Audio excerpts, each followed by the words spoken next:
Kung nanalo si Atty. Lambino at Senator Lambino, hindi siya yung mangunguna doon. Kung nanalo si Atty. Hilo, maingay ako.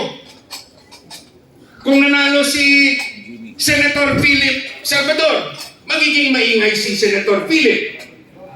Kung nanalo si Senator Jimmy Bondo, magiging maingay si Senator Bondo.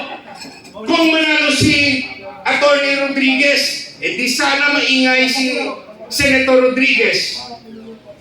Si Pastor Kibuloy kung nanalo, siguro maingay rin.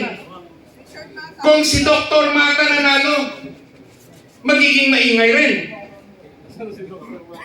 Ang Duterte 7 hindi magpapabaya sa PDP laban at sana nandito rin yung tatlo sa ating Christmas party. So,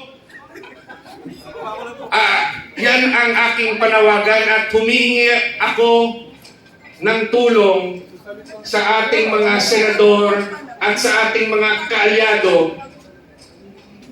Ang laban na ito ay para sa 2028 election. Si VP nagsalita na alagaan natin ang eleksyon natin. So, sana hindi tayo tahimik. Maraming salamat and a Happy New Year.